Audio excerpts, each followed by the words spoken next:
Bismillahirrahmanirrahim. Assalamu alaikum dear students. How are you? This is new syllabus primary mathematics workbook 5B chapter number 9 percentage के review questions हम कर रहे हैं। तो page number 44 पर हमारे पास क्वेश्चन नंबर 4 है जिसमें हमें डेसिमल्स को परसेंटेज के अंदर कन्वर्ट करना है। स्टूडेंट्स निहायत आसान क्वेश्चंस हैं, सिर्फ थोड़ी सी ट्रिक्स और टिप्स की ज़रूरत होती हैं, तो वीडियो को अंत तक ज़रूर देखिएगा, बहुत कुछ सीखने को मिलेगा इंशाल्लाह। अच्छी लगे तो लाइक कमेंट शेयर कीजिएगा, चैनल सब्सक्राइब नहीं किया तो प्लीज़ सब्सक्राइब कर लीजिए। बढ़ते हैं हम क्वेश्चन नंबर 4 पार्ट ए की तरफ।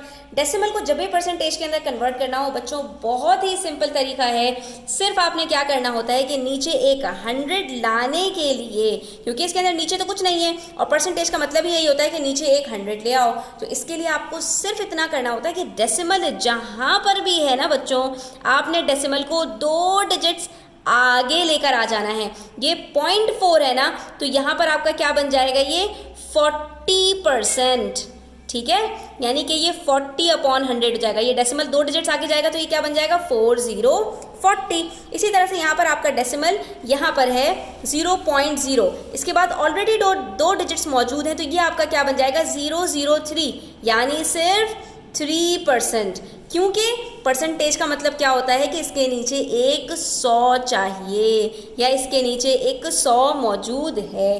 अगर परसेंटेज के अंदर कन्वर्ट करना है तो एक 100 नीचे लेकर आ जाओ, ठीक है, और अगर परसेंटेज दी हुई है तो उसके नीचे 100 पहले से मौजूद है। तो अब यहाँ पर एक नीचे 100 लेकर आना है, तो उसके लिए ऊपर भी एक 100 आएगा, और उसके लिए क्या है, अच्छा, इसकी कहानी बेसिकली ये है बच्चों, ये भी समझ लो कि हम ऐसा क्यों कर रहे हैं, क्योंकि ये 0.4 है ना, इसको मुझे परसेंटेज बनाना है, तो इसको मैं दरअसल मल्टीप्लाई कर रही हूँ 100/100, क्योंकि सिर्फ न्यूमरेटर से ना तो मल्टीप्लाई कर सकते हैं ना सिर्फ डिनोमिनेटर से।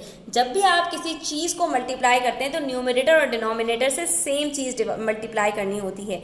तो जब आप 0.4 को 100 से मल्टीप्लाई करेंगे तो डेसिमल्स वाली चीज़ याद है कि 2 डिजिट्स हमारा ये जो डेसिमल होता है वो चला जाता है, तो ये बन जाएगा 40 और नीचे अपॉन 100, और ये देखिए पूरी तस्वीर परसेंटेज की है, जिसका मतलब होता है 40%। तो देखा आपने ये 40% कैसे बना, तो ये ऐसे बना है। इसी तरह से 0.21 है, सिर्फ 2 डिजिट्स आगे डेसिमल ले जाओ और ये बन जाएगा 021%, यानी 21%।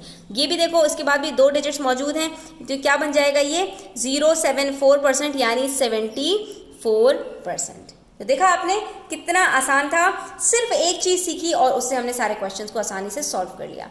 अब हमारे पास क्वेश्चन नंबर 5 के अंदर है कि परसेंटेज दी हुई है और इसको डेसिमल में कन्वर्ट कर दो, तो आपने क्या करना है, 2% को फ्रैक्शन में लिखा, ठीक है, 2/100, और नीचे के दोनों 0 कट किए, अब डेसिमल को 2 डिजिट पीछे ले जाओ। तो यहाँ पर अभी डेसिमल है हमारा 2 के बाद, क्योंकि 2% है ये 2%, तो अभी क्या होगा, ये डेसिमल यहाँ है ना, ये 2 डिजिट्स पीछे जाएगा तो कहाँ आ जाएगा, ये बन जाएगा 0.02, यानी 0.02, और ये 100 ख़त्म, ठीक है। इसी तरह से अब यहाँ पर देखिए 35% है, 35 को 100 से डिवाइड किया तो क्या होगा, ये 100 से डिवाइड होने की वजह से डेसिमल 2 डिजिट्स पीछे जाएगा और ये बन जाएगा 0.35, यानी 0.35।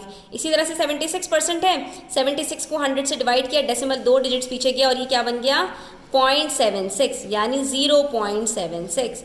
81% है, तो ये भी क्या बन जाएगा, 81/100, तो ये जब डिवाइड करेंगे तो क्या बनेगा, 0.81, ठीक है। तो आपने जब परसेंटेज को डेसिमल में कन्वर्ट करना है तो डेसिमल को 2 डिजिट्स पीछे लेके जाना है, और डेसिमल से जब परसेंटेज में आना है तो 2 डिजिट्स आगे लेकर आना है। कितना आसान था ना बच्चों, I hope you enjoyed it. अच्छा जी, अब परसेंटेज को आपने फ्रैक्शन के अंदर लेकर आना है, तो सिंपल है, ये परसेंटेज का जो निशान है इसको हटाइए और इसके नीचे 100 लेकर आ जाइए, तो ये क्या बन जाएगा आपका, ये फ्रैक्शन में बन जाएगा।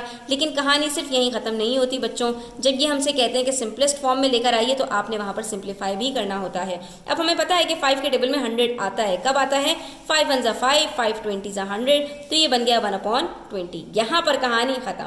25/100 है, हमें ये भी पता है कि 25 1 ज़ा 25 और 25 4 ज़ा 100 होता है, तो यहाँ पर कहानी ख़त्म, 1/4। अब 66 के टेबल में तो 100 नहीं आता, हाँ 2 के टेबल में 66 आता है, कब आता है, 233 ज़ा 66 और 250 ज़ा 100, तो ये बन गया 33/50। 50। यहाँ पर हमारे काम कंप्लीट हो जाता है। अब यहाँ पर 0 से 0 को कट करें, क्या बच जाता है 9/10।